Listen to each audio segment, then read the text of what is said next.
Morning, everyone.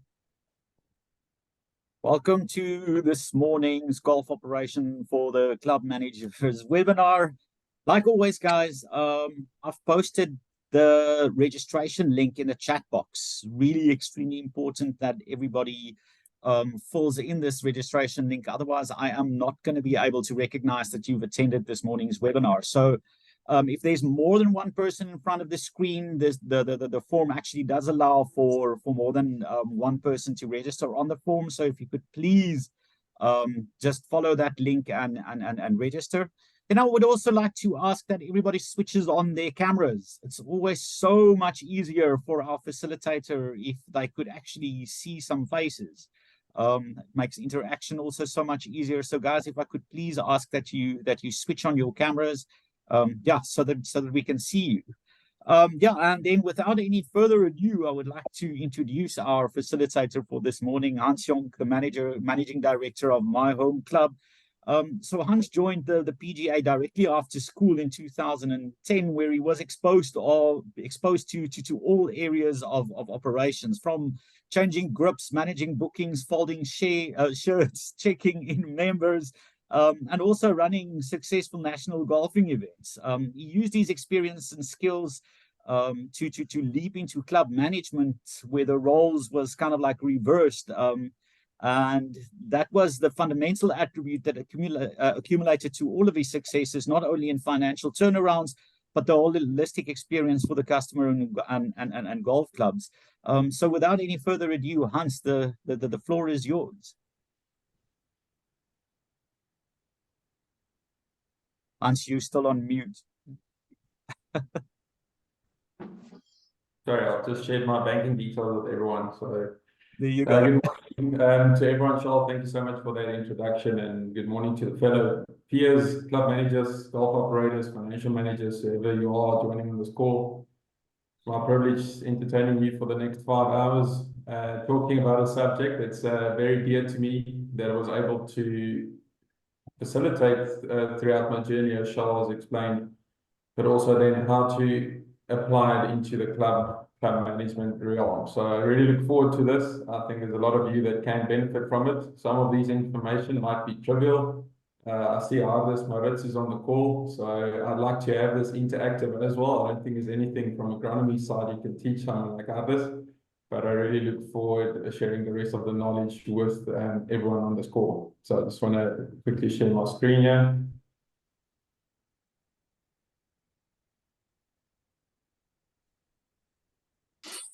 Charles, if you just confirm, do you see the entire slideshow?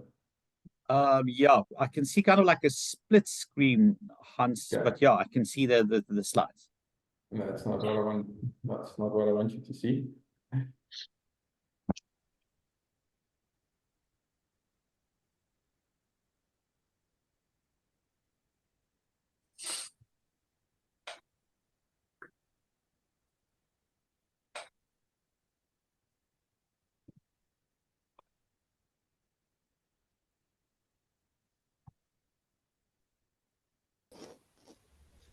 Okay, now do you see the entire screen?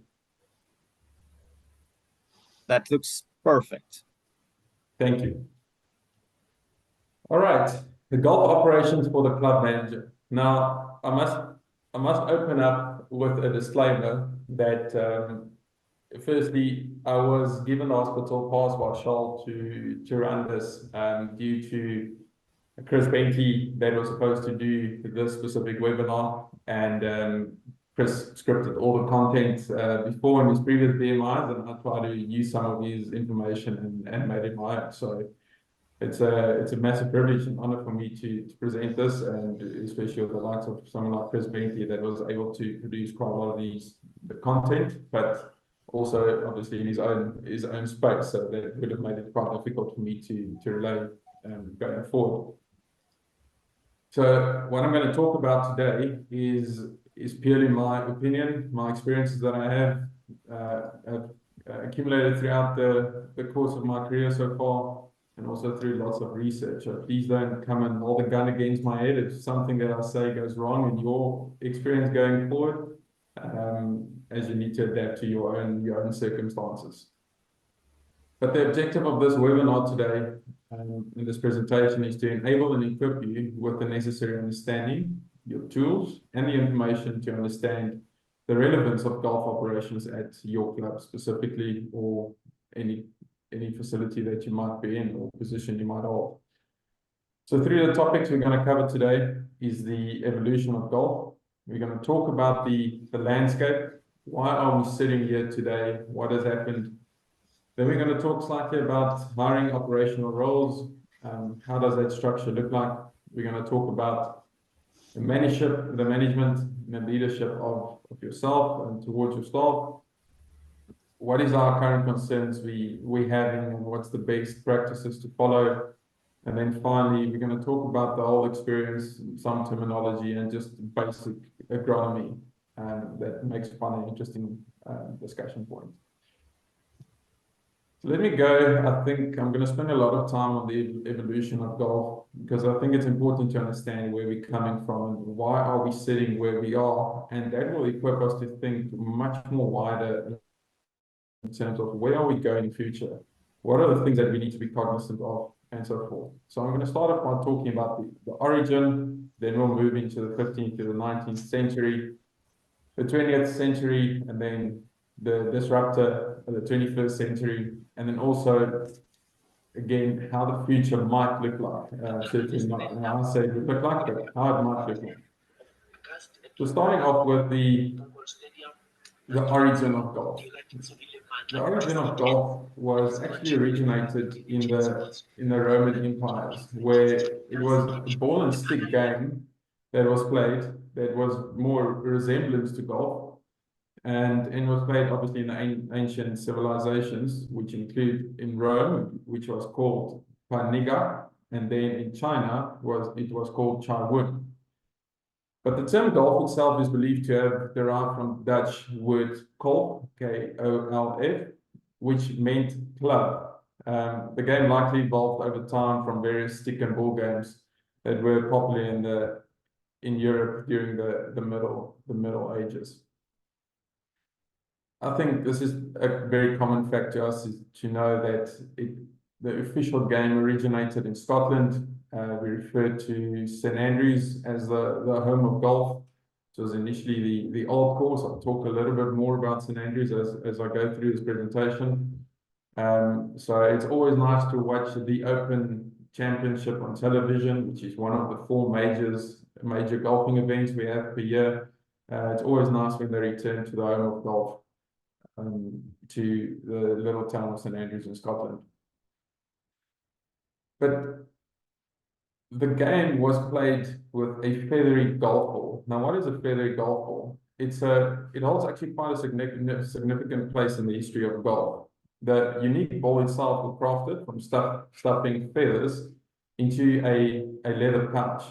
Now, I mean, imagine how that ball flight looked during the air, eventually when you got the ball to elevate, and then was then stitched up from the rest of the ball. The process of making the feathery golf ball was actually quite labor intensive, and it required skilled craftsmanship. So it was definitely not a commercial manufacturer. It was done all by hand. So the feathers were coming actually more from geese or chickens that were used in the construction of the ball. So the featheries were the standard golf ball used in the sport from the 17th century to the mid-19th century, where the golf ball was actually replaced by gutta percha golf balls. I think as we go through this presentation, it's the thing that stands out the most throughout the evolution of golf, is that it's actually the golf ball that changed quite significantly. If you look at how far these professional players are actually hitting the golf ball, how shorter the golf courses become. So the golf course designs at those specific times were much shorter to accommodate for the limitations of how far the golf ball would travel. You can see on this golf ball, as we look at the modern golf ball, there's no dimples on this specific golf ball, which obviously doesn't help with a lot of the aerodynamics, especially if you're looking at the cracks or the stitching of the golf ball. I think at that specific time, it was very tough to keep that golf ball in plane. But despite the limitations of the golf ball itself, and the reason why I focus on the golf ball today, or not today, but more in depth, is that you will see throughout the presentation how technology and those things evolve. And as I previously said, that the golf ball is the one that changed the most significantly. These featheries are actually starting, if you can still get your hands on them today, is collector items because of their unique craftsmanship. So it's very rare. You'll start seeing that more at the home of golf in museums and so forth, and it is quite an expensive price tag on those feathery golf balls. Moving into the 15th to the 19th century. So I covered 4 centuries in one presentation, but the significance of what happened during this time, if you think about the time of war, there was actually a royal ban in 1457 by King James the second that banned the game of golf because due to military requirements where players actually played golf instead of going to the archery classes and lessons. He was a keen golfer himself, but that actually distracted their practices and their duty to serve for national defence in Scotland. But the game obviously resembled from the modern emergence in Scotland and the 18th century. The first golf rules were written in 1744. And this was done by the gentlemen golfers in Edinburgh, also in Scotland. And then St Andrews actually reduced from a 22-hole golf course to 18-hole golf course. And this is how we got to know the 18-hole golf courses today, or 9-hole golf courses. And that was done back then in 1764, understanding that the golf holes were reduced. But what has happened during this time is that there was some growth and standardization of how golf would then expand outside of Scotland more to the British Empire. So the game started to spread more to England and from there to the rest of the British Empire. So the golf's early courses were rudimentary, often located on links land. Now, links land is generally more coastal areas with sandy soil and dunes. So the landscaping, I would say, remains uninterrupted unless you at the Botty Links. That's our only inland links golf course that we have in South Africa. It's a very nice golf course to play and experience. Sadly, not for me. I don't think I've broken 80 on the golf course before, and that's without any wind. But these links golf courses were unsustainable for farming, but ideal for golf, and then links courses were built. So in 1764, arguably the most famous golf course in the world, reduced its course, as I said, from 22 to 18 holes. And then in the 19th century, we saw the establishment of many golf's oldest clubs and governing bodies. Now, I don't want to point fingers back to these governing bodies, but that's the reason why I'm sitting without hair, dealing with governing bodies and committees, thanks to what happened in the 19th century. I'm just kidding. It makes sense to have these governing bodies to keep all the governance in play. But the rules of golf began to get standardized in 1744, and the sport's first governing body, which we know still today as the R&O, the Royal and Ancient Golf Club, is established in St Andrews in 1754. In terms of equipment, during this era, everything was built more out of wooden shafts and then changed to hickory shaft during that specific period. Then we go into the 20th century, where golf just absolutely boomed. And if we look at these 3 figures right here, fortunately, we still get to see some of them playing, endorsing the game. 3 significant icons and figures. On the left-hand side, we've got Mr. Gary Player, we've got Jack Nicklaus in the middle, and then we've got Arnold Palmer on the right-hand side. These guys still contribute in golf course designs, development of the game, and still actually move with times, accepting changes and the way they understood and lived golf at the end of the day. If we look at the technology advances, we start seeing that the metal metal woods replaced the old wooden clubs. You're starting to see golf balls are traveling much further. You're starting to see more a bigger head in the golf club instead of the smaller wooden ones. The golf legends like the three that we've mentioned went into popularizing the game and the sport even further. As we all know, old Gary Player on the left will still do 1,000 sit-ups a day. So he brought health and fitness into the specific game. So this was also the era of starting to see more professional golf being played. If we look at the early 20th century, we saw the formalization of the golf, the Professional Golf Association, with the establishment of various tours, as we still know them today, the PGA Tour, the old European Tour, which is now the DP World Tour. And then we also have the Asian Tour. We've got our local one of the Sunshine Tour. It's producing fantastic world-class golfers year on year. If we start looking more at the professional golf, it was also the era of the Ryder Cup. So for the people that's not sure what the Ryder Cup means, Ryder Cup is a biennial event that gets played between the United States and Europe. Every second year it changes from continents, and then it's a team of 16 players, so 12 players that gets together. So there's a pool of 16 that gets chosen, but 12 rounds getting played, the 12 matches, and where they go up in match play. Now, match play is an event that gets played where you play the person and you're not playing stroke play, playing for score.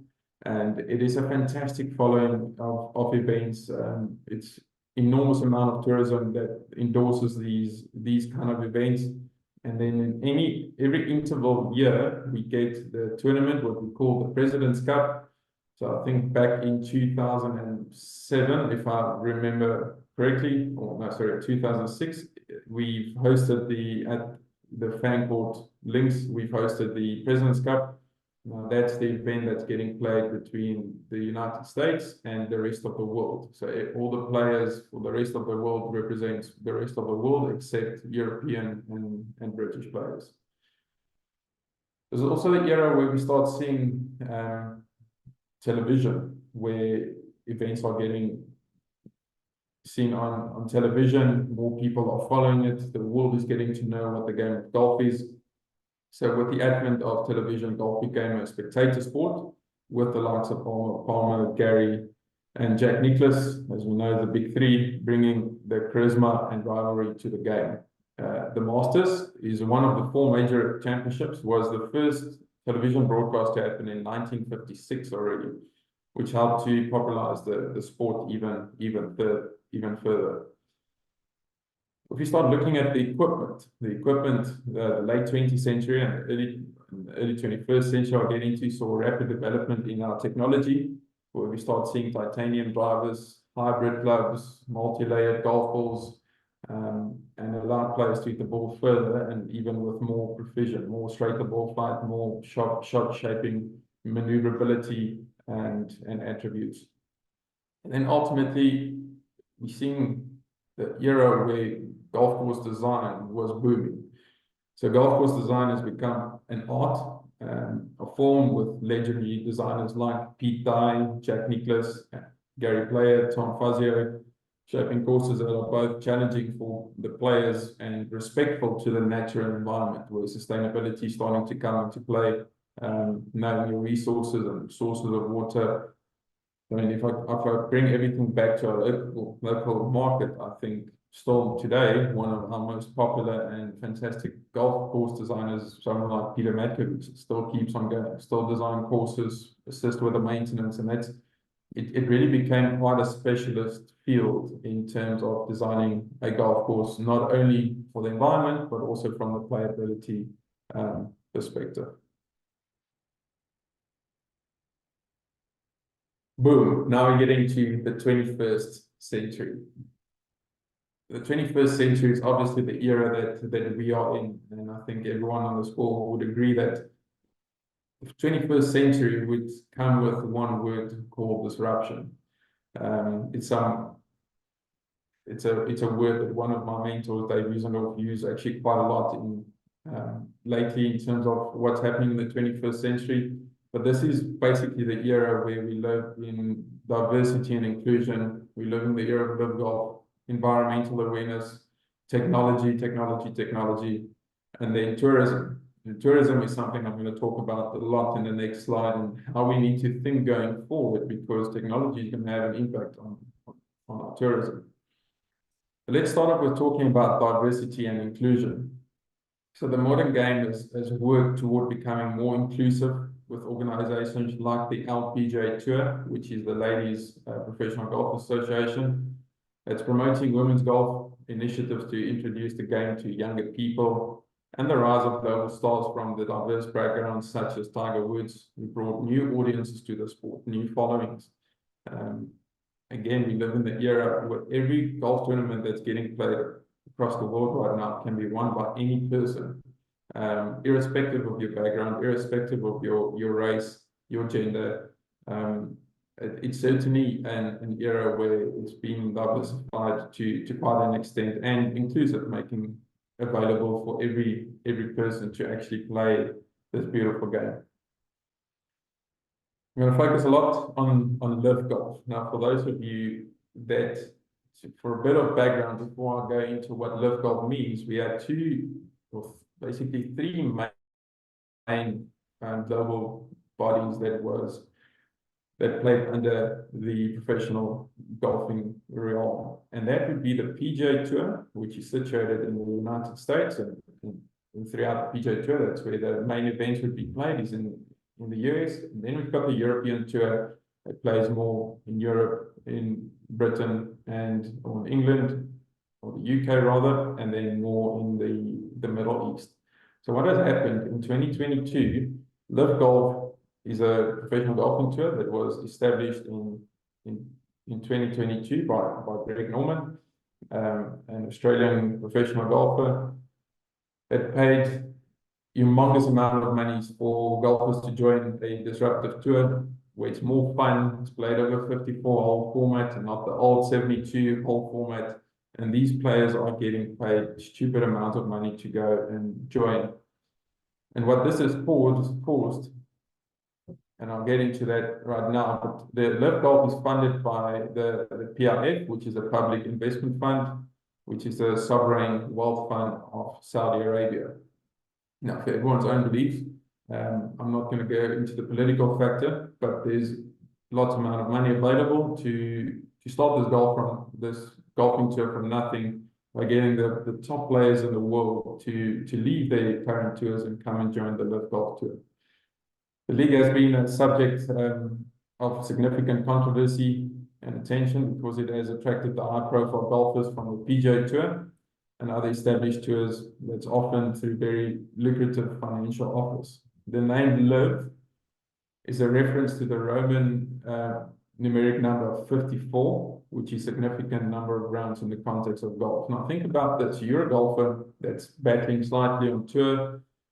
You've got a good name for yourself. You're playing 72 holes of tournament golf. If you make the cut after 36 holes to play the weekend, and next week you're going into another tournament, you need to play practice rounds, you need to play maybe the Pro-Ams and those kind of events. So you at least in for 5 rounds a week.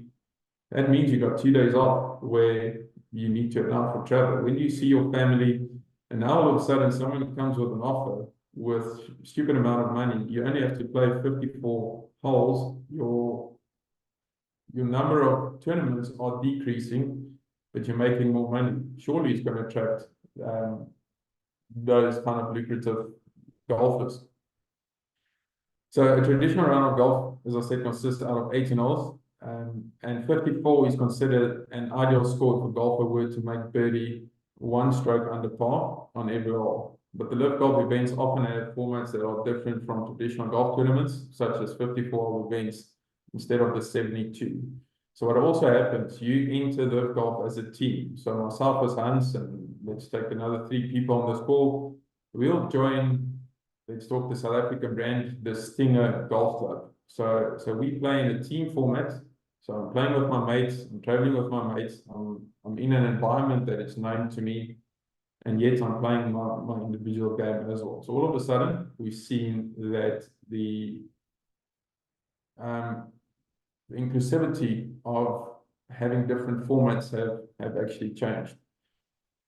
So that's what Live Golf actually brought into the new modern era. So now we can talk about all the controversies and everything that Live Golf had, but let's talk about the positive impact that it had. Again, it became more diversified, more inclusive. It's much more fun event to go and watch as a spectator. Not that I've been to one, but to be told. So again, you're taking away don't want to say the seriousness of the spectator having to keep quiet at golf events, but more to someone that can actually enjoy and having a good time watching professional golf being played. So again, it was diversification. Now we're going to environmental awareness. Now I know at the managers meeting, environment become a sensitive topic to some, but it's something that's with us and something that we need to be very cognizant about. That modern golf course management emphasizes sustainability, with courses having to implement water conservations, habitat protections, and environmental friendly maintenance practices. Why would this be important to us in South Africa? I think we're slightly behind the world because I don't think we will see very soon that we'll host Olympic golf, but golf is an Olympic sport. Back in 2016, it was reintroduced after 112 years of absence. So it's reflecting your global appeal and recognition as a major sport. So which means you need to comply to these globally environmental awareness regulations in order to host these kind of events. Now, not every one of us is going to host the Olympic golf, but we have to follow suit in terms of what the world is doing to just sustain our modern trends. But just to finalize on environmental awareness, we've got a couple of bodies around the world that assist us as golf clubs in creating environmental sustainability, our own plans on what we can do. One of the clubs that we are involved in, sadly, we were exempt from getting effluent water for a period of time. Now all of a sudden we have to fork up that monthly bill. That's something you don't ever made yourself aware to think that this actually can happen. So I think it was very naive to think about that. And all of a sudden you're in for 120,000 Rand a month just paying for water to irrigate your golf course. So guess what that brings out in you? It brings out that innovation to see, okay, what else can we do? Is borehole going to be the solution? What can we do to harvest rainwater? We don't have a proper rainfall in Gauteng in the early part of this year. We need to know and understand these kind of things. Think about Venice. Chris mentioned it in one of his webinars the other day that I can't remember exactly the year, but there's a prediction that Venice is going to be underwater in good time to come. So what are we doing about it? How does it impact our courses and the clubs that we manage? And we think about what technology has done. Now, technology, I'm not just talking about the golf club equipment itself or the golf equipment itself playing the game. I'm thinking the access before you actually hit a golf shot to what technology is available to you. We look at the TrackMan monitor here on the right-hand side, or the studio. Basically, every single professional golfer is walking around with their own launch monitor, which basically tells you exactly the statistics of your golf ball flight, your spin rates, your launch angles, your curvature of the golf ball. And all of a sudden, the teachers will start using, not all of a sudden, but the teachers are using this as valuable data in order to coach accordingly, to know that I'm not seeing it with the naked eye on video. Now I've got actually physical data and stats telling me what's happening within the golf swing. It is unbelievable. For the golfers on this call, if you haven't went for a golf lesson where data has been used, do yourself a favor and go out, and stuff will actually start making complete sense to you. So technology, by far, we spoke about the golf ball. There's so many golf balls on the market. Titleist Pro V1X has been the top premium ball for many years, but a lot of these golfing brands actually has come to either surpass them in certain areas on sales, but it's the golf ball is the thing that changes everything. The dimples, the 5 Ps layers in some of these golf balls that helps with compression, reduces curvature, and it suits more the diversification of the golf that we have, someone with a faster swing speed or slower swing speed, and so forth. We are starting to go into what we see in terms of the technology and sorry in the tourism industry. We had a very good, and I'm talking more in South African, and we perhaps don't see a lot of tourism in the Gauteng areas, but for the Western Cape clubs, I mean, even in KZN, you're starting to have more the Asian market going into KZN, but then, sorry, can I just ask someone just to mute themselves for that background noise, please? So if you look at the Western Cape region, it's a lot of the Europeans that's coming to visit. We call them the swallows. They generally come from November up to February, March. So where they miss the winter times in Europe, they come and have a great summer in South Africa, and then they go back to Europe to experience the summer over there. And then they leave their houses or their tourism behind here. And these guys are spending huge amounts of money playing this game.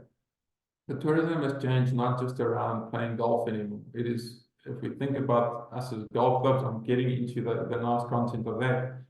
But if we think about the tourism is not just there to come and play the game of golf. They need to have good meals, so they need to have accommodation, they need to have other excursions. How can we as golf clubs actually help offer those kind of things to them? Again, I'm referencing Chris on this call. They started a travel a revenue stream within their business, where it becomes like a concierge desk for their guests coming through, booking cars, booking accommodation, and so forth. So there's certainly been a damper placed through the COVID pandemic on tourism. I hate referencing back to that. We certainly see it the last 2 years where people start traveling and coming back. But I'll talk into the landscape a little bit further, and some of these things in terms of the macro environment that's completely outside of our control, where the international market perhaps does have a perception of South Africa in their own ways. All right, let's go into the next slide. How does the future look like? This is not what Hans is saying. It's from what I've researched and also feeling that I've got through trying to stay close into what is happening in the world. But certainly, if we look at golf tourism, look what it's doing and forecasting in the United States, we're seeing it as an enormous growth, especially there. Now, how does the golf tourism work? It's not just international market that we need to be focused on in South Africa. It's also on the domestic side. Look how they're just growing their domestic business, where the international has actually got a slight growth. So I think if we look from the outside in, we're sitting with the enormous amount of opportunity in South Africa to grow our own tourism. But we need to stand together as golf clubs in doing that, and I'll get further into how can we do that. So how does the future look like? So technology, I still think, is gonna, what we know today and what we see today is happening, I think in 10 years' time is going to be all technology. So if we look at augmented and virtual reality, now look at these pair of sunglasses, listen to me, these eyewear lying on the ground. This is a training aid where you actually put these glasses on your head that indicates the undulations of the greens, showing exactly the line where you need to aim. So not only from a player's perspective in terms of practicing with precision, making the game a bit easier to next time when you're course to have the feeling of sense, where should I aim? How do I read these undulation putts? How do I see the grass growing and so forth? It's certainly going to help the game. But where does it leave us as golf clubs? Is there space where you can play a Zimbabwe country club sitting in Johannesburg with these set of sunglasses? Maybe that's the case. I think really technology is going to play an enormous part of our game. I need to compliment the clubs in South Africa like Swartkop, Managem.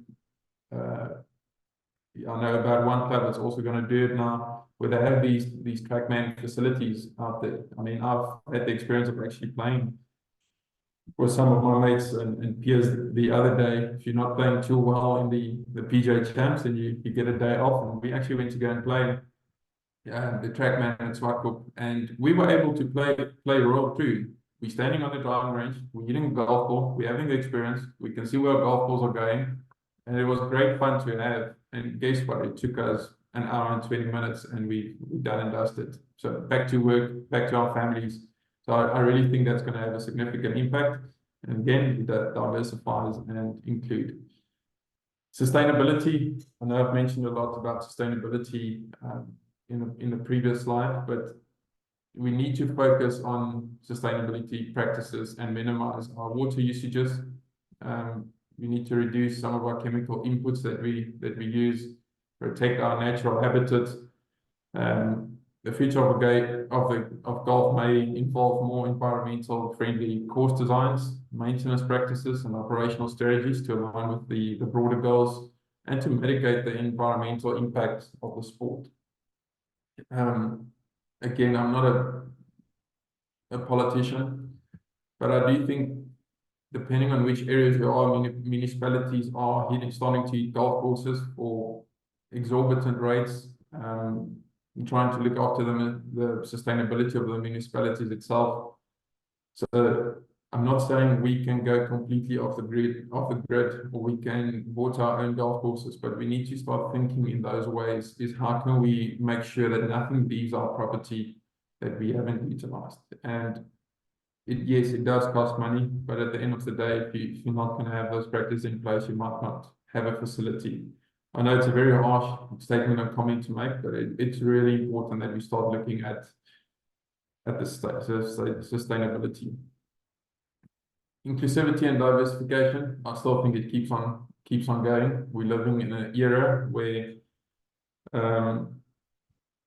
the gender that we are used to, everyone's got a choice and decision right now, and I fully respect those stances. I know some of the topics we had on a club management forums is that what do you do with your toilets or your locker rooms? Do you still say male, female? Is it going to be gender based? Is it going to be bisexual? Whatever the case might be, I think those are the kind of things that we need to think going forward. Is how do we accommodate for the era and the world that we do live in? So the future of golf may see very continued efforts to break down barriers of entry, promote accessibility, and create more inclusive and welcoming environment for individuals from, as I say, from all backgrounds. Globalization and market expansion. Now, this is quite interesting because golf was expanding its reach beyond the traditional markets of playing golf, which was going quite nicely. Interest in the participation in the regions such as Asia, the Middle East, and South America. But the future of golf may involve future globalization with new market emerging, international competitions gaining prominence, and more diverse pool of talent competing at the highest levels of sport. Do we see a new tour one of these days coming? Maybe, maybe not. I think with the influx of golfers that the world produces, is there enough space in a professional level to play this game? And I don't want to think just professional. What are we doing with amateur events to still have that form of competition going? Market expansion, we can think about more innovative formats. Live Golf, I've explained, is already a professional level that's been played in two kind of formats. But the new formats and competitions must be created to appeal to a broader audience and to adapt changing the consumer preferences. So the future of golf may see the continued evolution of formats like more team-based events, shorter and faster-paced games, again, whether it's played on technology or in real life, and alternative scoring systems to cater to different demographics and engage fans in new ways. Regulatory changes.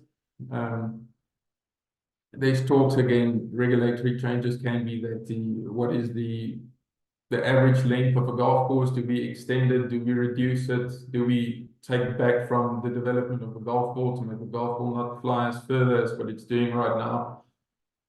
Those kind of things will have an impact on how we play it. Do we see again back in the earlier centuries where golf balls were played from 22 over 18 holes? Do we see that changing to 12 holes?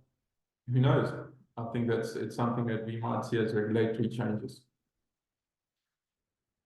Okay, I'm going to focus on health and wellness. I'm not taking anything away from what has happened in the 20th century, but the health and wellness, if we break this down, it became a professional sport. It's a sport we play as average Joe that requires a fitness level, if I can call it that. That's part of our duties to look after our own health awareness and our wellness, whether that's you living under or working on all these stresses and just go and have a game of golf. You're looking after your own wellness there. If you do play golf for the purpose of walking 18 holes, you're looking after your physical fitness level. So how do we look after our strength, our endurance, our flexibility? I really think there's enormous amount of growth and scope in South Africa to grow this as a specific training mechanism in South Africa. What is our proper techniques? What is our hydration and nutrition that's needed? I know golf is quite a social sport, so I think there's a lot of the hops and barley mixture that's getting consumed in our market whilst playing the game. But make sure that obviously in our environments that you stay hydrated and have proper nutrition. We're spending a lot of time in the sun and time outdoors, which we need to make sure that we look after our own skin by wearing proper sunscreen, our sunglasses, and their hats. And then finally, we live in an era where mental health is a pressing issue and quite a common issue. Maybe that's the way we should endorse the game of golf, is that it really does assist to get rid of stress, anxiety, frustration, and that can have an impact on your mental performance. Okay, last thing about the future of golf, and then I'll move into the landscape, is golf tourism. So golf tourism, much like other travel sectors, will continue to evolve and adapt to changing the consumer preferences, our global trends, and technology advancements. So if we look at the tourism that ties into sustainability, the future of golf will likely be heavily influenced by sustainability. So golf courses that consumes quite a large amount of water can impact the local ecosystems. In response, there will be a greater emphasis on creating eco-friendly courses that use reclaimed water, preserve wildlife, and incorporate indigenous vegetation and minimize water usage and maintenance requirements. I don't know if Tyler Chislett's on the score from Blade, so sorry if I reference you, Tyler, but there's a fantastic initiative and project going on there in terms of environmental sustainability, that not only was it done through a committee of the golf course, but the municipality or the greenies from the Western Cape area or from the Golden Route area. And it's fantastic to see the cohesion that they work under, because a problem that gets resolved maybe upstream, downstream, has an effect on the entire community. So when you do these kind of changes, make sure that you actually look after this. And that, I can't say everything, but what it enabled is something new to be created that's going to grow the tourism, perhaps not for the golf course, but it's going to grow for the community. If we look at the future of tourism, I'm going to stop with I'm going to just pause for a second at the technology. What impact would technology have on our tourism or tourism around the world. Now, I've shared that I've played the Royal Troon the other day at Swartcoop Country Club with my mates. I'm not saying I've played Royal Troon, and absolutely it will never ever meet the experience of playing the golf course itself. But we are equipped to play those courses. For some people, it might not be enough. For some people, it would be a feather in their cap. So how would technology actually impact us? And how would these indoor simulators or outdoor simulators impact us from actually going on golf tours or just having a good experience with our mates? I think it's something that we need to think about going forward.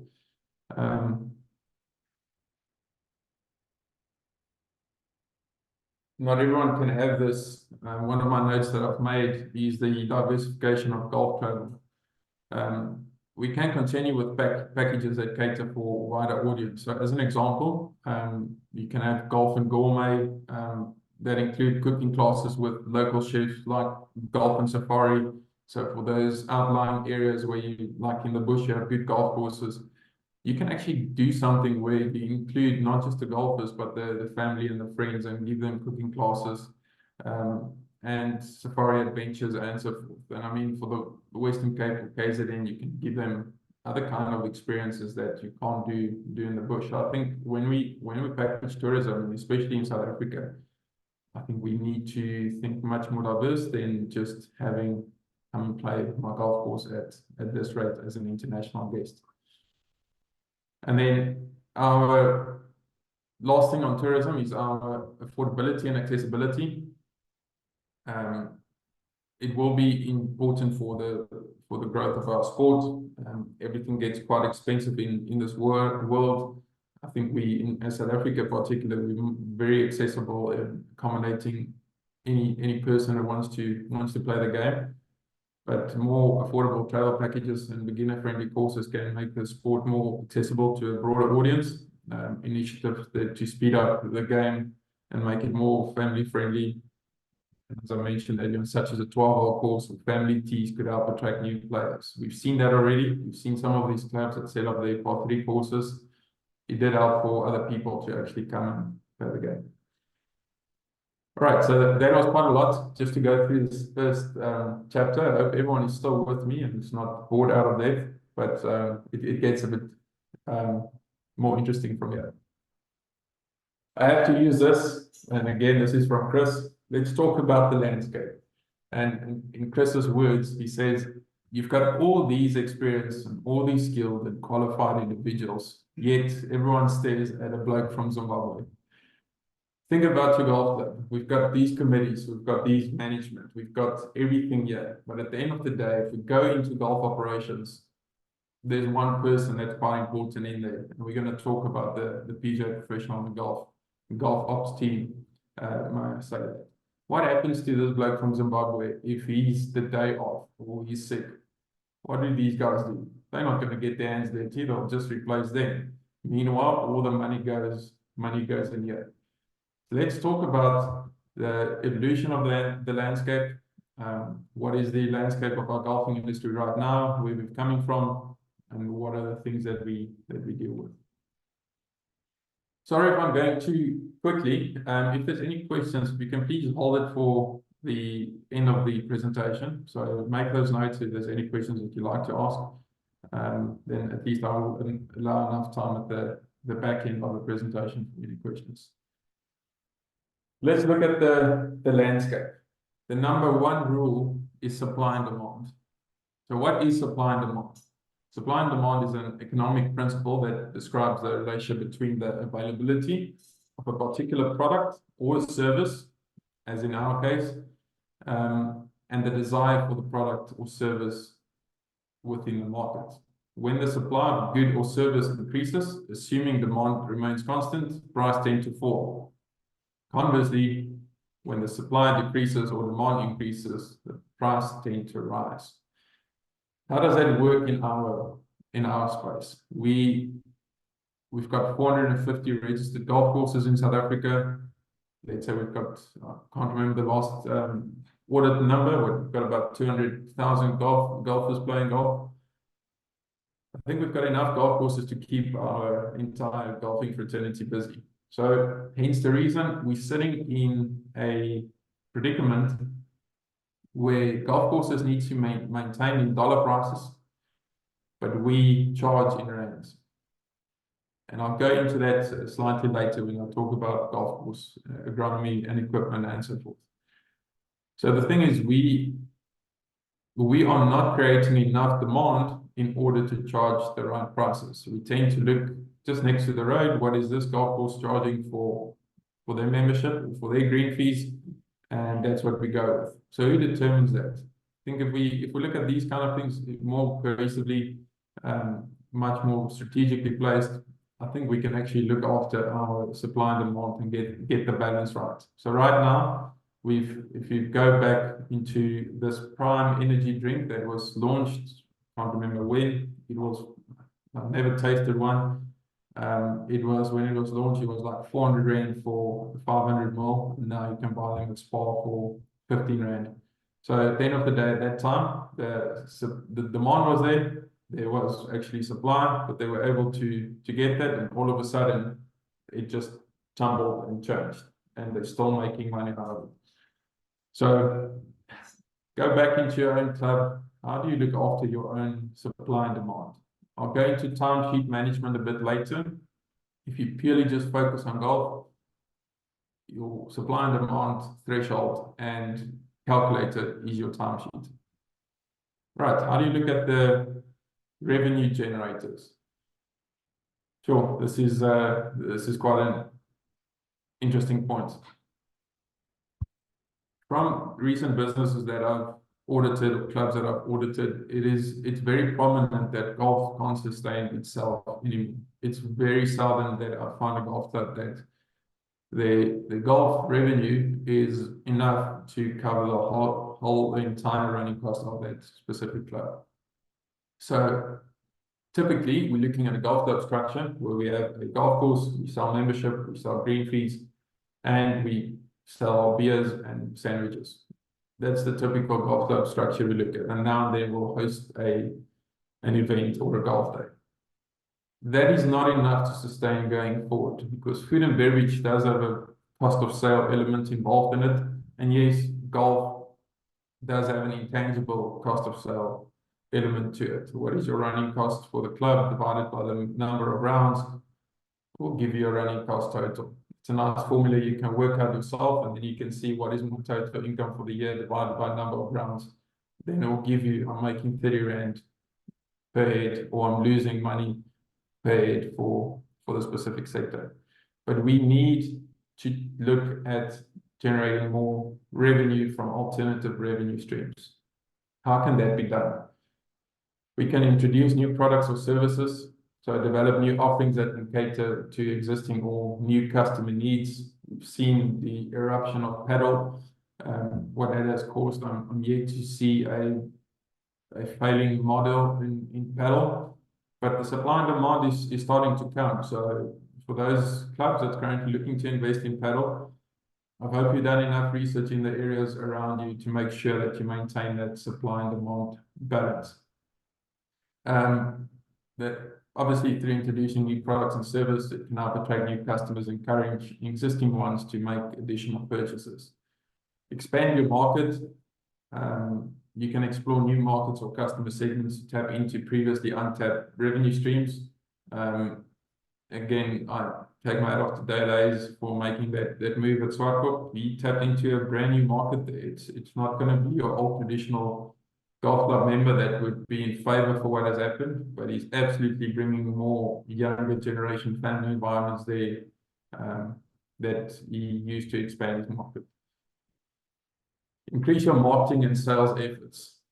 I can with confidence say I think we've got a very mediocre and substandard marketing stance in the South African market in terms of how do we market our golf clubs. And those are the clubs that's doing it proper, they're reaping the benefits. They are gaining the new people. The good stories are shared out there. They are incentivizing their customers to go and talk to more people. That's the best form of marketing that we can have in this industry. Have you played this golf course? They've made these changes. The good stories are getting shared. So make sure that you invest in marketing campaigns to raise awareness of your products and the services and attract more good customers. You can also look at revenue generators by optimizing your pricing strategy. So adjusting your price strategy based on the market demand, your competition, and customer willingness to pay. Now, I think that's a pitfall that I've stepped in. Fortunately, I've got to deal with much more clubs, and these are the kind of things that we assess is the environment that you're in. You're not, as Dale quotes it, we've got a 3-star club where you must pay 3-star prices. We've got spaces for that in South Africa, but yet we're all trying to get 5-star. There's people that's happy with a 3-star club to pay the 3-star price. So make sure that you know who you are and you're not devaluing your own product that you have out there in the market just because you want to stay intact with the club down the road. And then finally, on revenue generators, one of the points that I made was improve your customer retention. So focus on, you've got a membership base of 500 people right now. How do you make sure that next year you still have 500 and you gain 10 or 50? Because if you lose 30 and you gain 10 or 15, you're swimming backwards. So we tend to overlook the customer retention. Our pricing models in South Africa, our accessibility to not have entrance fees charged, makes it quite easy to resign from a golf club and move to the next one. And then I'm not happy this year at my new clubs, I'm moving back. So those are kind of things that I think we undersell, overlook at quite extensively is customer retention. All right, moving into uncontrolled expenditure.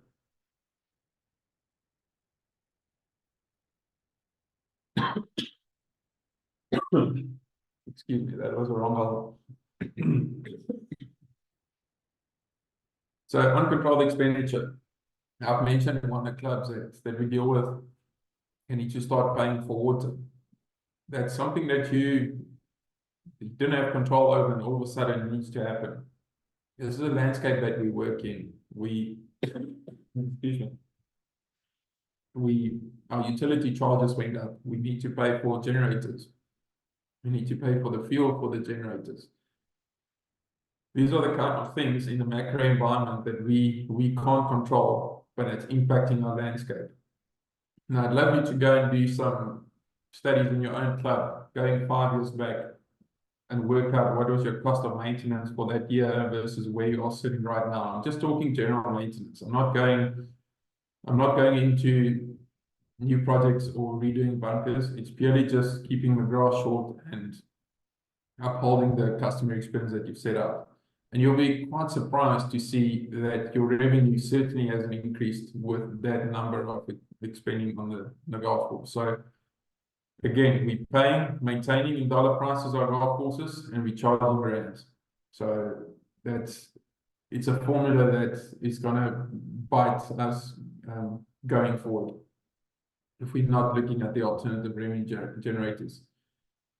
And then a thing that stands out completely for me is the capital planning and replacement. So if you have your golf course operations outsourced and you've outsourced the machinery as well to that service provider, the cost of capital is quite important to assess when you sign on the dotted line on these agreements, or when you decide to go in-house or purchase a new piece of equipment. Because what happens is that we bleed our on-course machinery to the bare minimum. So if this thing is done 2,000 hours, you'll say, no, I'll push it for another 2,000. And so you do, and so you pay the parts and replacement, and then you do it with the next piece of equipment, next piece. Guess what happens? Everything breaks at the same time. You're sitting with a fleet of 4, 5, 6 pieces of equipment, 10 million rand investment, 12, 15 million rand investment, and you now need to replace. Now all of a sudden you're forced to make decisions to either outsource your golf course operations to a service provider that does have the capital available to do that, but you're paying for it anyway through the monthly maintenance installment. So please ensure that you do have a capital planning and replacement plan in place for your machinery, and try and replace those things according to that plan and as funds allow. But if you don't do that, I promise you, you're going to fall into a pitfall where you're not going to have the funds or the funding available to do it yourself, and you're forced to make decisions that you might not like or that might be detrimental going forward. I've seen it many times, and I'm not just talking about golf course machinery. I know this is more about golf operations, but think about the rest of your business as you're sitting there. Cool. Okay, now we're getting to,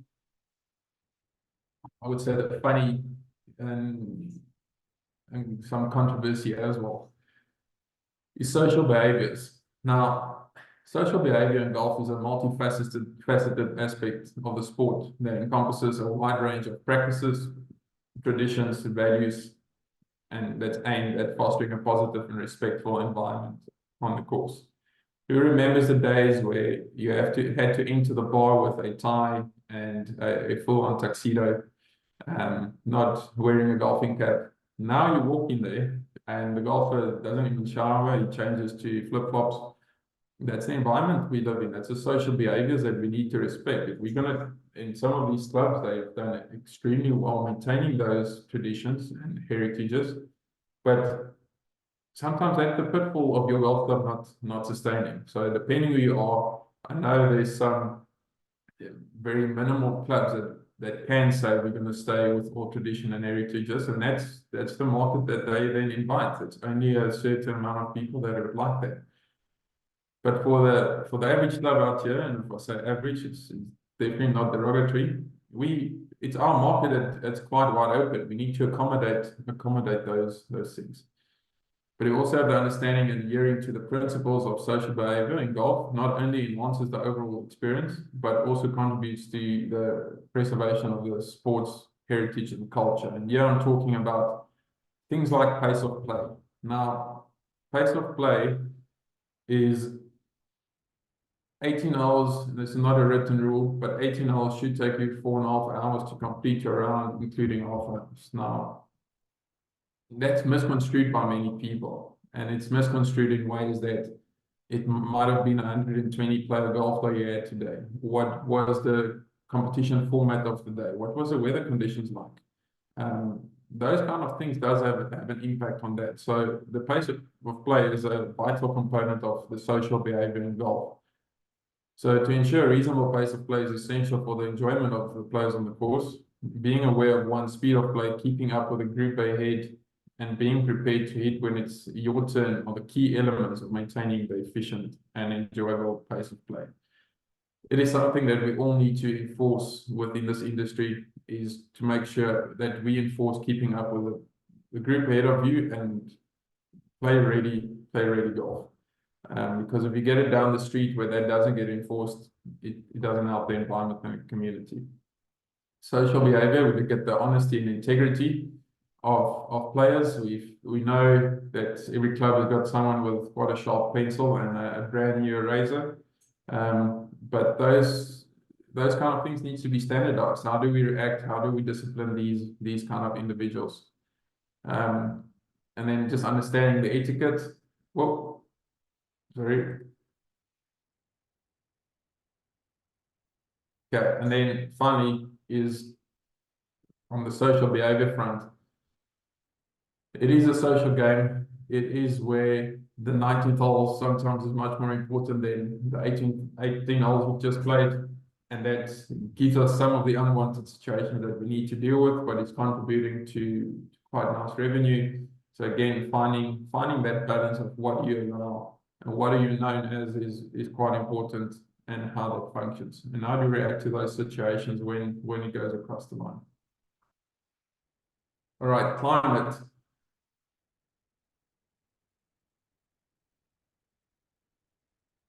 On the climate side, we live in a world where we can experience quite a lot of drought during a season. We haven't prepared for that. We schedule our holotaining to take place in a certain time of year, and all of a sudden we're experiencing drought, or we put fertilizer on our course it's said that it's going to rain in 2 days' time, and then the rain doesn't come, and then your pump is not working. So to be cognizant of the climate changes going forward it is actually very important. The rising temperatures can impact the health of the turf grass and the course. Sea level that's rising, the water availability we've spoken about, and then finally the biodiversity loss. So the climate change can also affect the biodiversity of golf courses by altering the ecosystems and habitats. So if you remove a certain tree or bush that's home to a certain habitat, I know the fynbos is quite protected already in the Western Cape area and some of the Eastern Cape parts. It's important to keep on going with that and not take a loose approach in that. All right, and then finally, I've spoken a lot about tourism, and then I think a hot topic is our energy supplies.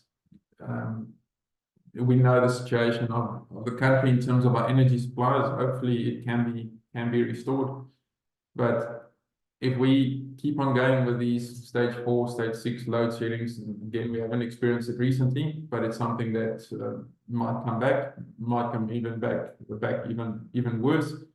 But how do we deal with this? We've got stock in our fridges. We've got golf courses that needs to be irrigated. We've got golf carts that needs to be charged. The landscape of how do we utilize energy has changed, and our response to that has to change as well in order to maintain sustainability. Okay, here's some images that I got from Chris. These are the kind of climate changes that we deal with. There's a guy playing golf with a massive fire in the bush happening there. Here's a golf course where there was actually a lake previously, and there's just the boat that's lying on its side. And then, yeah, sadly, I've seen some courses looking like this, especially this year, that we know we need to deal with. So what are we doing about this? Not in artificial ways, but making sure that we look after the sustainability going forward. What is our macro impacts that we have on tourism? How does a country or the world perceive us? Right now, is our lights going to be on? Fortunately, you don't need lights to play a game of golf, but you at least need with all the experience, you need a golf cart that's charged. You need a showers that's warm. You need a beer that's cold, and you need a toasted salmi that can actually be toasted. So I think those are the kind of things that certainly impacts us in tourism, and not just in the golfing sector, but the perception of South Africa currently from the outside world. Social behavior, again, I scaled this from Chris's presentation. It's also what social behavior can do. That making sure your landscape allows for these kind of insurances to be in place. Although I know sometimes the policy underwrites that the golfer is liable for it. So those kind of things we need to be aware of. What social environment do we allow, and how do we protect and cover ourselves accordingly? What has changed in the landscape of club structures?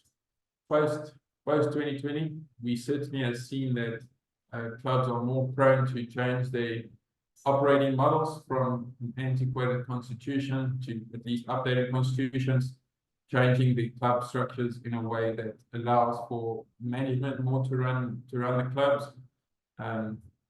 The committees are starting to get less operationally involved.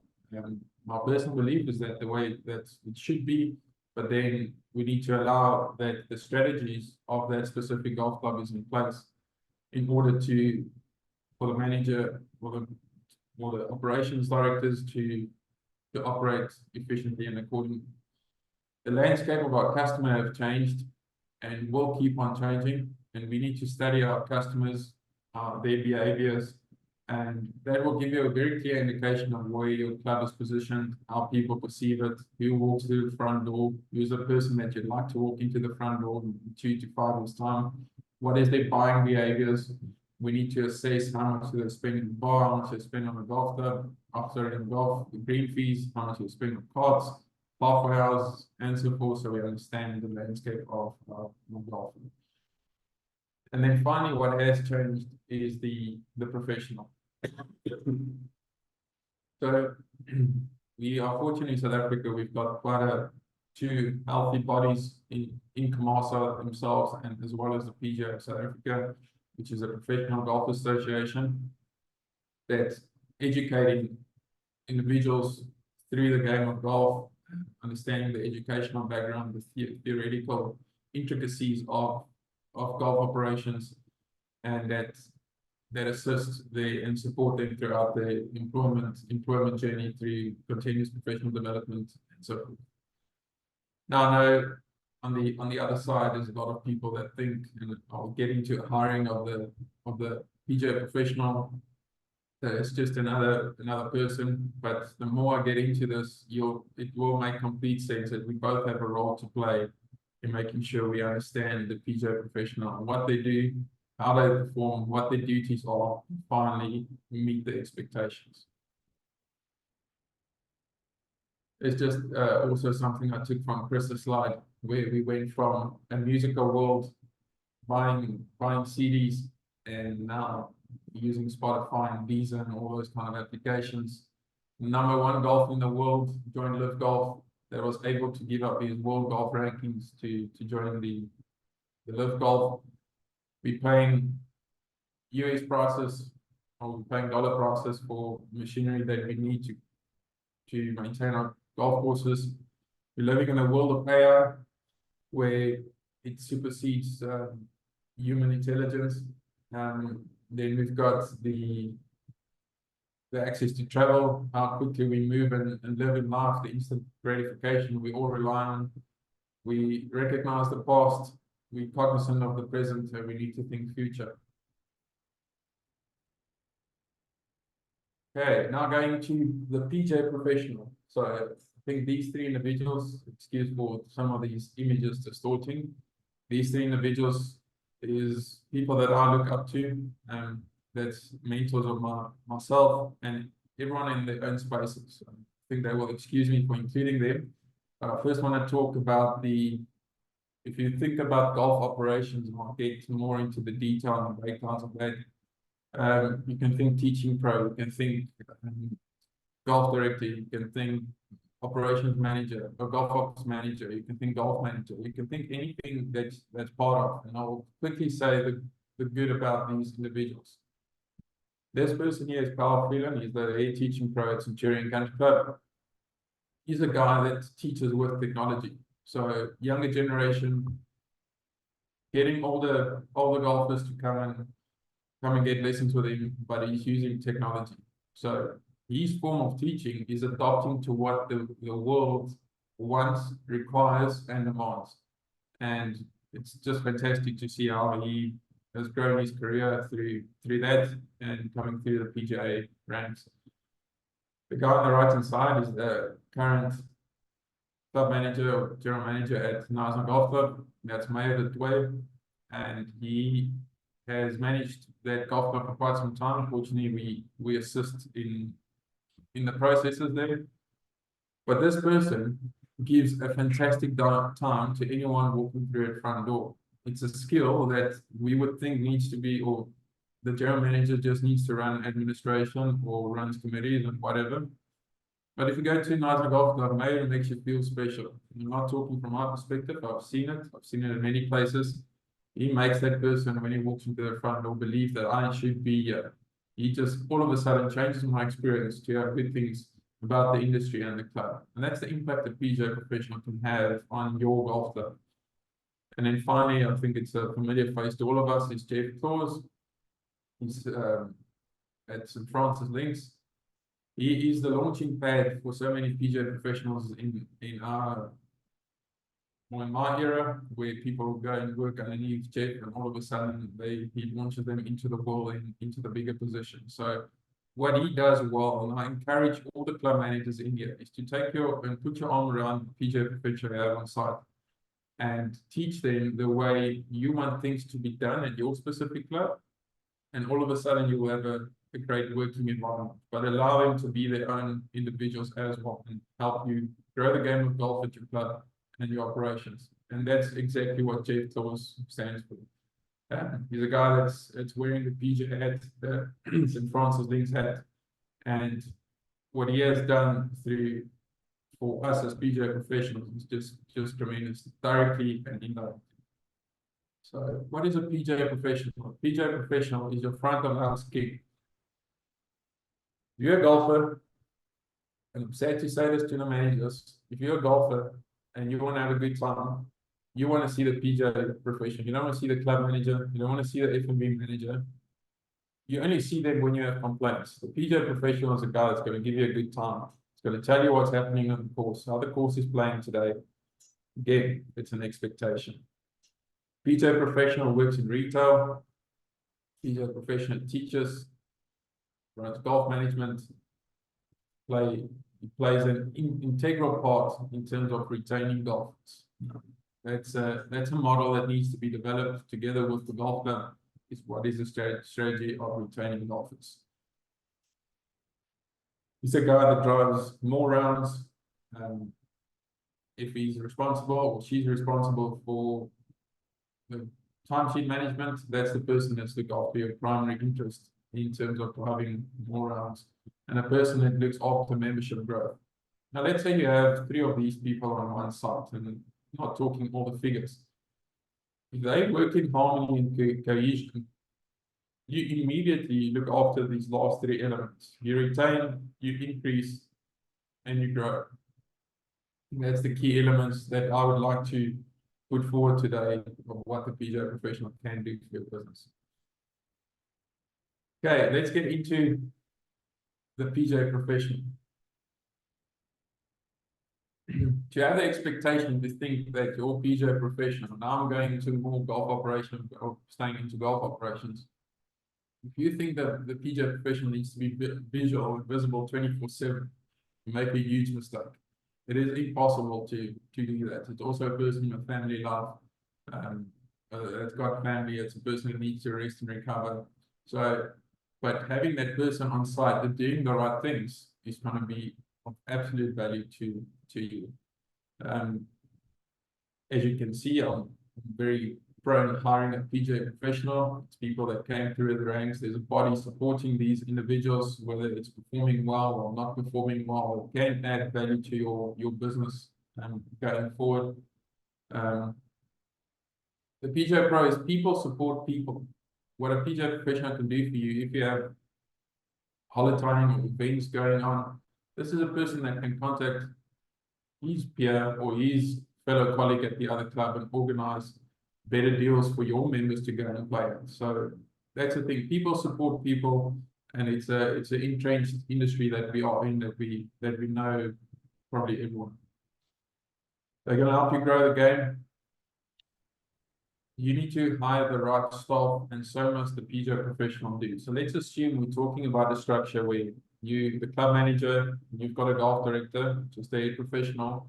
You need to make sure you hire the right staff. If that head professional comes to you and say, I need 2 outside operations staff members because of X, Y, and Z, it is your prerogative to question that. Work out the finance if you can do it.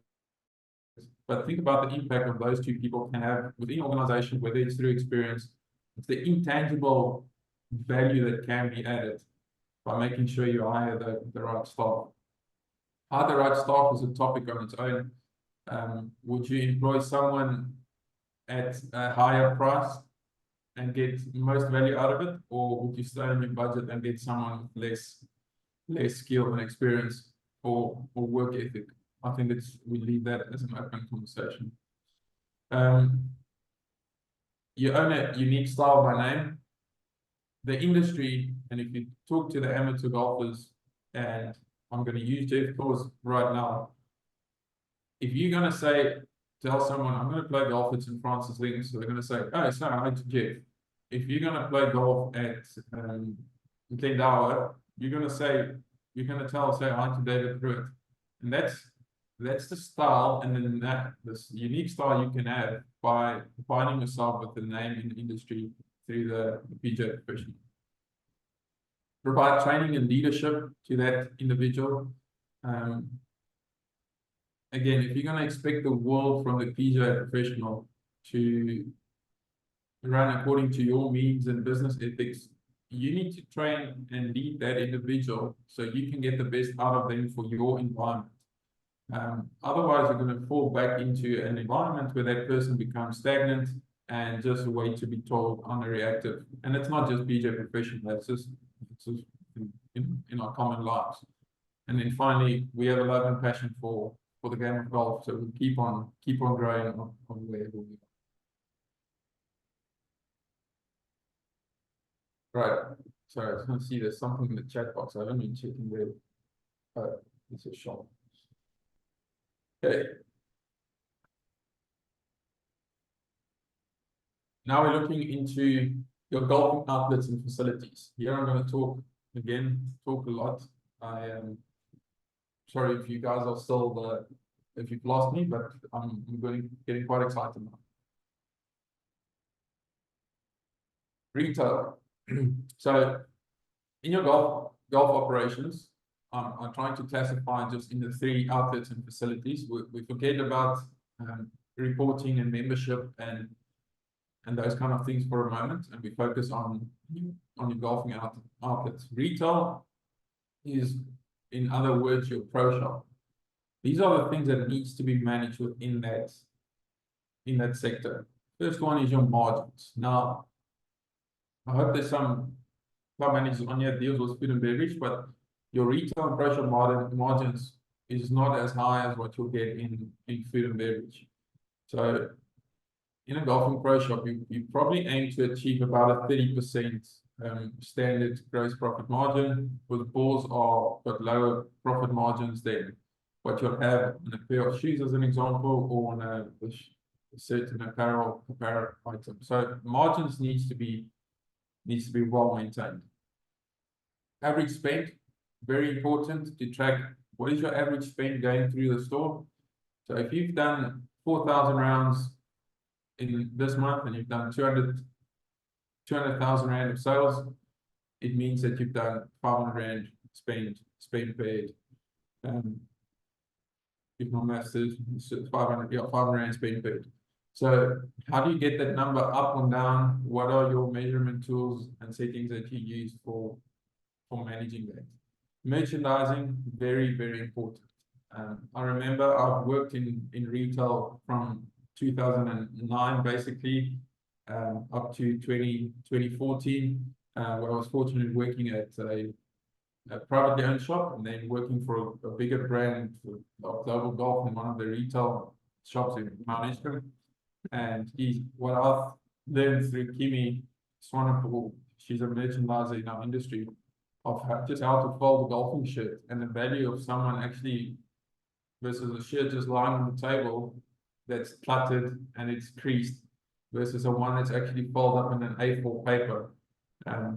What it does to a customer actually feeling it, hearing that thinking sound of the paper, how you can lay out, how you can use your logo. I mean, if you take Zimbabwe's new redesigned logo, that makes actually for quite a nice logo to put shirts like this on top, and you start rotating and turning like this, so the logo just keeps coming.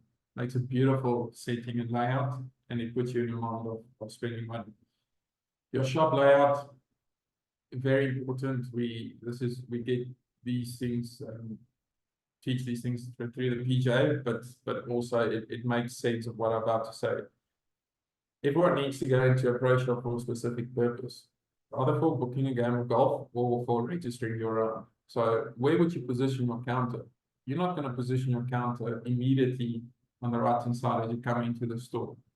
Why? Because people need to queue. You're not taking people or customers through the whole customer journey of seeing and visually see what's available in your stores. To make sure that your layout complements where your counters are situated in order to get them the most foot traffic throughout your store. Branding segments. Are you a golf club that has a prominent brand that's for international tourism that would like to buy the Fancourt shirt or the Zambali shirt or whatever it might be? Are you a logo-driven club? then make sure that you put your branding and all your garments in the shop. And then finally, e-commerce. E-commerce, we still overlook that quite a lot. You can get e-commerce from the big box retailers available, but we're sitting with potential to have our own e-commerce stores available at our own clubs, where we get the support from our members to purchase brands and things that we don't have to stock, but we've got access to the world of stock available and supply that. Okay, let's look at the outside operations. Now, this is where the customer journey starts from a golfer's perspective that's just there to play golf and not necessarily looking to buy items. Your entrance starts, and the whole story starts when you arrive at the gate. That is so true. So you arrive at the site for the first time. There's not adequate signage to know where I need to drive. Is this the golfer's entrance? Is it the main entrance? You walk through the main entrance and you walk into a private function happening there. That's not the nice experience that you want. So what do you do from the entrance perspective?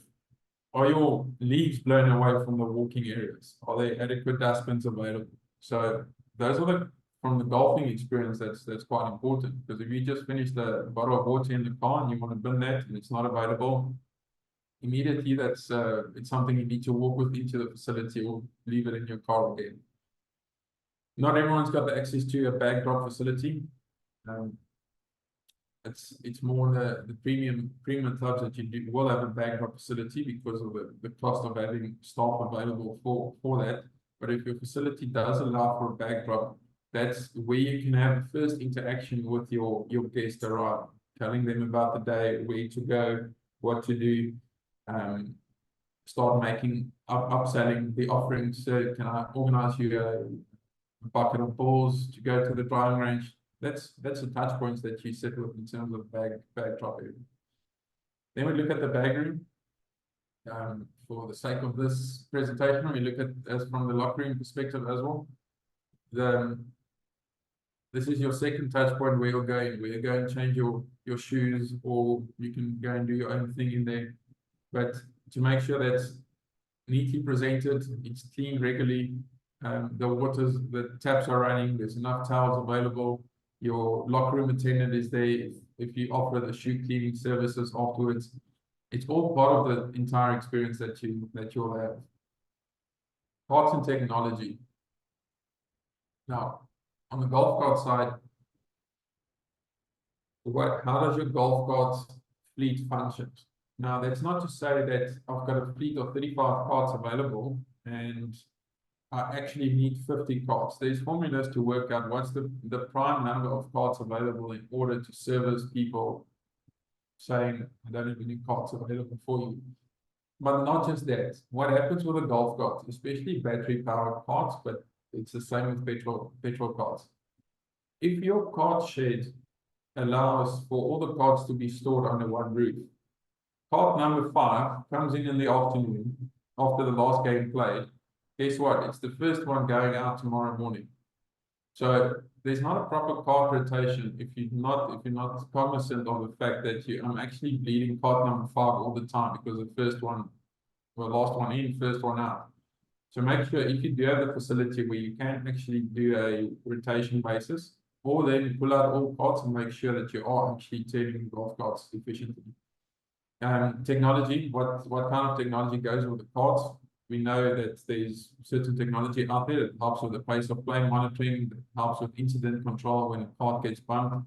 How do you present your golf carts to the golfers? Are you putting name tags on there? Do you understand when I arrive there, that's my dedicated cart? When we think about the staging and closing, is your whole experience. Now I've arrived, I've got my cart, I've checked into the shop. How was the staging? How was my interaction with the person behind the desk? I've got a nice video I'll play after this one. Was I standing in queues? Was a person that was serving me on the phone? Did the credit card machine work? Did I get the change, or the cash, or the cash environment, did I get the change? And then finally, your closing. What is the touch point after a round of golf? Do you actually send out communication and thank you for playing this golf course today? We'd like to find out more about our membership. Please click on this link. So immediately, Now you're starting a chain of communication to a player that's just visited your course. Whether they're giving you positive feedback or whether they're critical, it is feedback that you can utilize. Your caddies, where are they staged? How are they dressed? Are they trained up to understand the rules of golf, the pace of play? Do they fix the pitch marks on the course? That's going to help your outside team. Your starting of the field.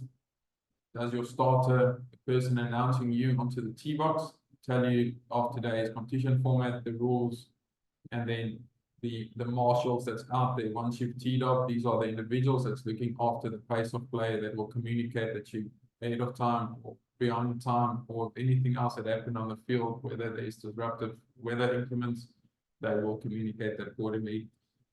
And then finally, the course setup. You're going to have a 120 player golf day.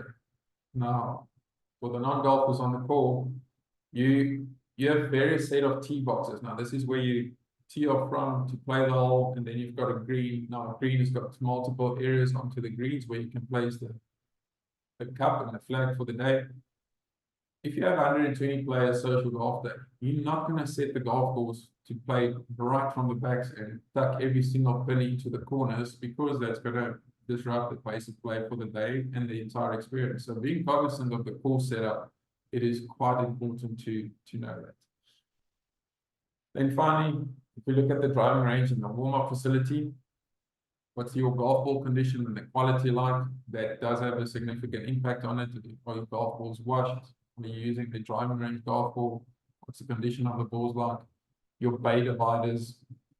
Bay dividers is what's allocating the areas where each player can eat from. Do you use it for advertising material?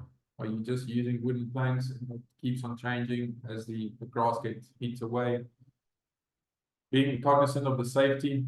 If you have a driving range that's adjacent to a playing hole, do you have enough protection on a certain side to make sure that you don't have flying golf balls go into players? What's the other amenities you have available on the driving range? Do you have a vending machine available? Can someone buy cold drinks, sunscreen, gloves, and so forth if it's not close to the main facility? What's your eating surfaces like? Are you using grass areas? Are you using these artificial mat grass eating surfaces? There's obviously benefits in both of them. Benefits of heating of grass is real feel and impact that you'll experience in your golf shot and course. And then from the artificial mat side, it helps with prolonging heating surfaces like your grass. It doesn't have the same feel and experience as what you'll have hitting from grass. Do you have any information points available at the driving range or the warm-up facility? What technology are you using? We spoke about TrackMan. Is there any technology incorporated there? And then finally, do you have any teaching programs available to feed your junior golfers, your average golfer, your visitors, and so forth? Okay, there's just an example of a driving range. These are the artificial mats, the bay dividers that can be used. You can see that on this specific day, there's 2 members that's standing on the grass area. So if you only open that for members days, that can be utilized. We look at this is quite a fun comment to say. I don't always go to the driving range, but when I do, I spend the whole time trying to hit the little car which sweeps up the golf course. Talk about safety. I've been to a driving range the other day where the person was actually wearing a cricket helmet, but with no other body protection and so forth. Now that's a risk element. What if that individual actually gets hit by a ball? Do you have the necessary claim insurance and so forth in place? Okay, I'm going to speed it up. I see I've got 25 minutes left and there's a little bit to get through. How do you alleviate all these kind of things within golf operations? And again, this is something I've used from Chris, is to say that the 5 P's is that proper planning prevents poor performance. It is so important when you look at the day-to-day tasks that requires planning in the golf operations. Firstly, your event planning. So let's say you're running club championships. you need to think about everything up front to plan accordingly for this event. And I'll take you through some of these examples. You need to know what is the maximum amount of entries that you can facilitate having the weekend of play available, to make sure there's enough daylight. Are we going to have a cut line? If we have 240 entries, are we going to do a cut line after that? How are people going to enter for the event? What's the handicaps that's going to be utilized per division? What's the format of play going to be? What is the time we're going to allow for entrance? Are we going to do upfront payment? What are we going to give as giveaways? Who's going to do the starting? Who's going to be the rules official? Who's going to organize the prizes for the event? Who's going to do prize giving? So those are just some examples that your golf operations team deals with a day-to-day basis. Timesheets. Wow, this is, I take my hat off to all the golf operators on this call, and for those that's not on the call, I'll still do it, is managing and administrating timesheets. Timesheets are the thing that can change like this. So on timesheets, you get three kinds of timesheets. You've got a shotgun start. Now, shotgun start is what we call a 12 o'clock time or a dedicated time where all the golfers tees off exactly at the same time, but on multiple holes. So my 4-ball will be on hole number 1. David's 4-ball would be on hole number 2. And at 12 o'clock, we all tee off and it keeps rotating. I will finish on hole 18. David will finish on hole number 1. So that format works quite well. If you have golf days and you want to have prize giving, make sure everyone eats at the same time. It accommodates a lot of people, obviously, at the same time. So there's a big rush in terms of checking in 120 golfers an hour before tee-off, getting cards out, but then from there, operations stables down again. Then the second timesheet we have is a 1-tee start. So that means that's a staggered start where everyone tees off from the same tee, either hole number 1 or hole 10. Some instances you will tee off from hole number 9, or somewhere else, depending on the golf course layout. But that's when you'll have a 6:30 tee-off time. They go to 6:40, 6:50, 7 o'clock, and it will run through the whole day, probably around 2 o'clock to accommodate for 18 holes for daytime night, and then your 9 holes would start there. And then you've got the last one, you've got the 2-tee start. So 2-tee start means that you've got 2 fields. You've got a morning field. It generally will start between 6:30 and 9 o'clock. And then you've got the afternoon field that will start between 11:30 and 1 o'clock. So that allows for 2 teams or 2 tee-off times, fields to be played, but both you can tee off from hole number 1 and 10. So again, very useful to accommodate a lot of golfers. So there's no right one or wrong one. It all depends on your environment or the day that's required. I've worked in golf operations where we were running 1-tee starts in December times, and it was in Johannesburg or in Gauteng, is to accommodate tee-off times in December between the 9 and 11. Guess what? We had people coming for breakfast, we had people playing golf and stayed after just because of that tee-off time allowance. Assisted the majority of the spend in the other areas. So if you get your time sheets wrong, if there's double bookings, if you're not having a live time sheet, it's a problem. How do you communicate the times of bookings? That's quite important. Yeah, knowing your mowing, when the mowing needs to take place on the course, if you're going to cut before play, during play, after play, those are the kind of things that requires a lot of planning. Of course, if you have a shotgun start day, then please don't mow during the field. You're going to be interrupted the whole time. Think about your guest experience is part of the planning. If it's someone's birthday, a member's birthday on a Saturday, and you know it's a member's day, what do you do to make that guest or member feel special on the birthday? How have you communicated to a person up front in terms of the booking processes, your tee time confirmation, that all forms part of the guest experience, that you send him a message a day before to say, we look forward to having you at Club X tomorrow. Please click on this link if we can include a bucket of balls for you, and then also the message afterwards. And then finally, staff scheduling. Staff scheduling quite important, like in any other operation we deal with in club management, is to make sure that you've got adequate staff, number of staff available during certain times, and especially at the peak periods, not overstretching their schedules. Okay, tea time management. So I'm going to try and do this because I'd like to. Okay, can everyone see this YouTube video? Yeah. Okay.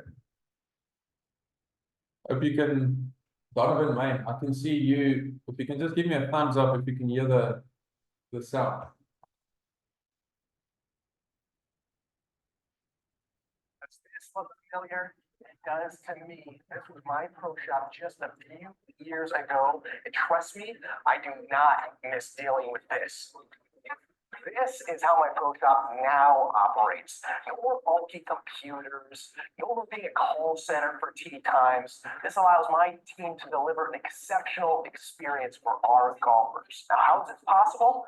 By getting over 90% of our tea times booked and prepaid online. Sounds like a dream come true?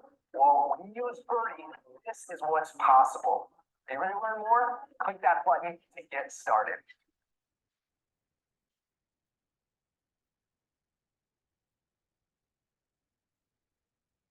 Tea time management. If we're not using technology to our full advantage, we're going to miss out a lot in our tea time management. And why do I say this? We've got our tea time management is basically the inventory that we sell. This is our occupancy. If you think about hotels, we can have 120 individual slots available per day. That's our inventory. We need to make sure we sell it. What price do we sell it? Who can see it? Who can help themselves? Again, we live in a world where you go online right now, you've got 5 places you can book an airline ticket, and I can climb on the airplane this afternoon. We do have that available in South Africa through multiple platforms. We need to endorse and use those facilities that's available in the market. So it really is something I can't emphasize more. Is a tea time not sold is money lost. And you need to explore all avenues to make sure that you can sell the inventory that you have available. I spoke about the other industries that we have available, like golf, like car rentals, making bookings. We live in a world where we all have access to those kind of things, but yet we're not endorsing it in our own environment. So it's not to say that the members are not going to utilize it or the visitors not going to utilize it. And that goes with getting payments up front, as that video illustrates. Is the long-standing queues is not part of the experience that you want. If a person books a round of golf and not pitching at your golf club, it's a lost sale that you have. How do you claim the money back from there? It's lost. So if we as an industry stand together and make sure that we can sell our visitor tee of times and get that paid up front, that's the standard of how we book golf in South Africa going forward. It is an integral part of your experience to make sure that it's self-help. I can go in right now and I can book a couple of courses already, my game of golf. It's the convenience. You've got the opportunity to upsell. You can communicate once it's booked. Booking confirmation goes through. Look forward to having you, the golfers already got reference or proof that I've booked and paid. It helps you with data acquisition. It helps to know that this person has booked with me 50 times during this year, but he's not a member. So it helps you to acquire the data of who this person actually is, when he plays, she plays, and then you utilize the data accordingly to communicate and offer the necessary packages and deals to MR. And then finally, your reporting. How do you utilize your tee of time, your timesheet management, to know these are my prime times, these are the quiet times. So what am I going to do with these quiet times?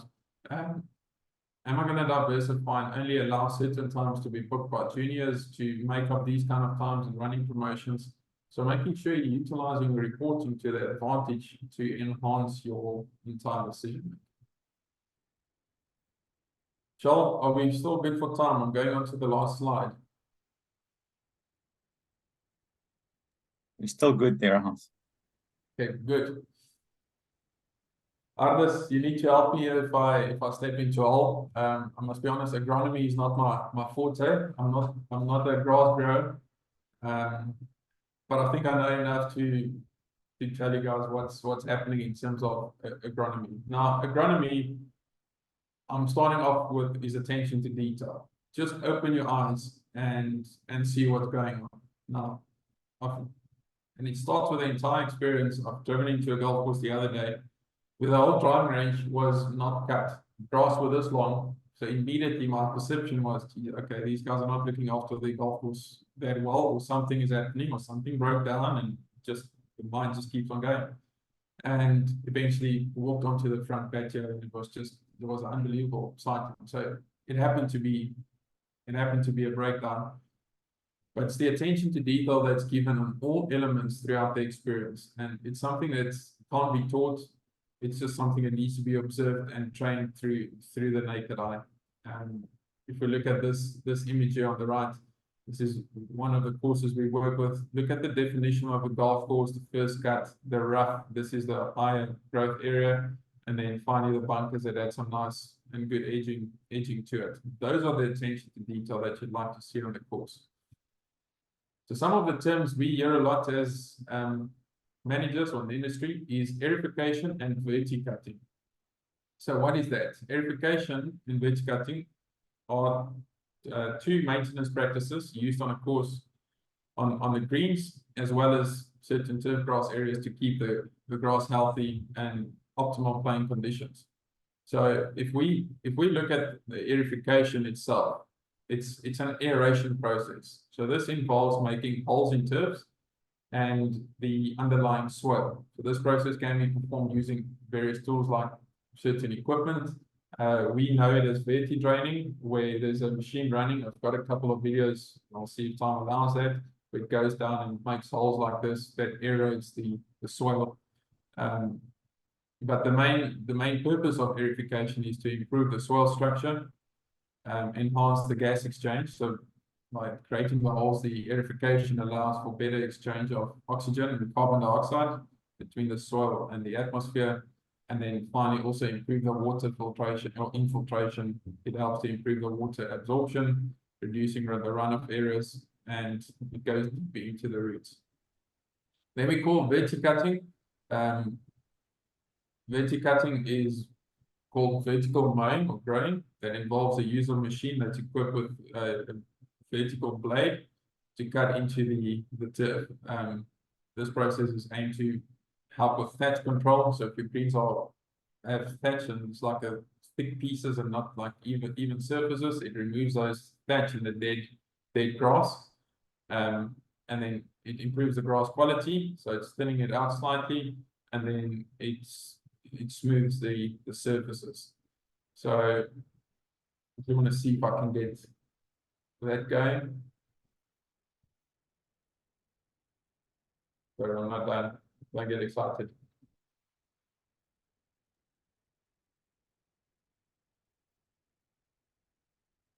Yeah, this is a 4-minute video, so I'm not going to go too much on it. As you can see, those are the vertical blades.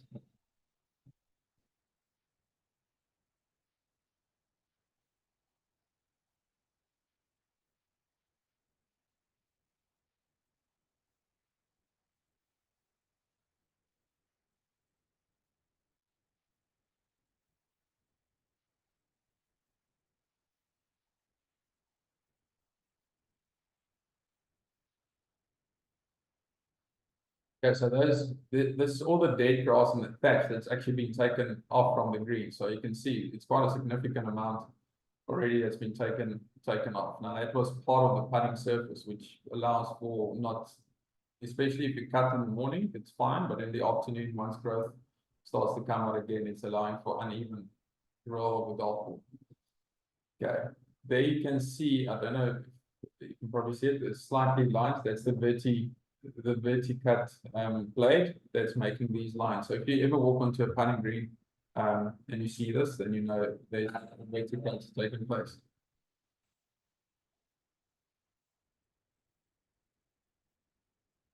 Okay.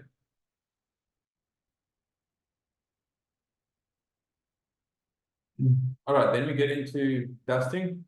So dusting is a process that generally goes after the fact of a verticut. So it refers to a light application of sand or another fine particle material, but that's more done with sand. This practice is part of regular turf management and intended to improve the health and the playability of the greens. So what it does, it smooths out the surface. The light dusting of sand can help to fill any imperfections in the greens, so like pitch marks and so forth, and that can allow with the consistent putting condition. It also dilutes the thatch, that layer that's been taken off. That's that gets accumulated between the living grass and the soil. So the dusting with the sand can help to dilute this layer, which in turn can help with water infiltration and root development. It promotes the firmness of the greens. It's a regular light top dressing with sand can help to maintain firm putting surfaces. We prefer as high quality play then. It enhances the turf health. It aids as disease prevention. And the good thing about dusting, it doesn't disrupt play that much. If you dust in the morning, by the next day, that's fine. Even the afternoon play, as you hit your putt, it will still accumulate a bit of sand on the ball, but it's not having a deviation on how the ball actually rolls. Hollow tining. I've got other more videos, but I'll stick with hollow tining and then show that video just to allow for a question or two. But hollow tining is the the process I think our members don't understand. We always hollow tine when the golf course or the greens are at their best. But this process is used in maintenance. That's the form of aerification. So what it does, it involves in removing pores of turf from the green. So generally that high, or other parts of the golf course for that matter, but let's focus on the greens with an aerating machine. I'll show the video and then it will make sense. So you've got different kind of tines. You've got an 8 mil, 10 mil, 12 mil tine. So the 12 millimeter tine is the quite big one. That's quite a vigorous hollow tining method, but it's not uncommon. But it relieves the soil compaction. So over time, the soil beneath the turf can become compacted, especially on the greens, which receive a lot of foot traffic. And hollow tining allows the compacted soil to expand and improve the structure of the soil. It improves the improves the air and the water movement. It reduces thatch once again. It encourages root growth. So you've got new roots actually coming out. Enhances the disease and the pest resistance. And finally, what it does, once it's recovered, once it's dusted, it basically gives you a brand new service, but a nice overall good service for your surface, for your golf course for the greens to be in good condition. What I'll do, I'll quickly run through these and then do the video, and then I'll allow for questions. So with agronomy, sometimes you need to look at the cost of the project versus the order of ordering per square meter. Let's say you've got a project where you need soil, you need kikuyu that you're taking away from an area, or you need to put kikuyu down on bare patches. Sometimes you can strip it out from the golf course at certain areas. It's only costing you the money of the machine and the labor versus actually trying to order that in and get the surface replaced. So with agronomy, there's always ways to make it happen and look within and see if you've got actually the facility available. Fleet management, I've spoken about how do you maintain your machinery, when do you replace your machinery, a good housekeeping within your workshop, where do you store the chemicals, how much of the chemicals do you store, how much of the parts do you store, are they well marked, are they known for what machine it belongs to, do you wash your machinery when it comes off the course, do you sharpen the blades, how often do you service, and have the good housekeeping available. And then finally, that's changing the experience for golfers. These are your on-course accessories and furniture. is, are your hole markers positioned in the right location? Are they visible? Can I see as a new time golfer, what is the yardages to carry this bunker as an example? Are my tee markers still in good condition? Do I have benches on the par threes when slow play is prone to happen? All these kind of on-course accessories and furnitures does help with the overall golf on-course experience. Okay, what I'll do, there's not enough time. I'm not going to play the holotining video. You're welcome to go onto YouTube, go to holotining under the USGA, and then just watch that video, because I think we've run out of time and I'd still like to open for any questions. I hope you guys enjoyed this presentation. It was fun for me to share it with you. I hope I didn't bore a lot of you, but I enjoyed it. Awesome, guys. Any questions for Hans? Well, we've got him here, sharing his wealth of knowledge. Thank you. Ardis, what do you think of the agronomy?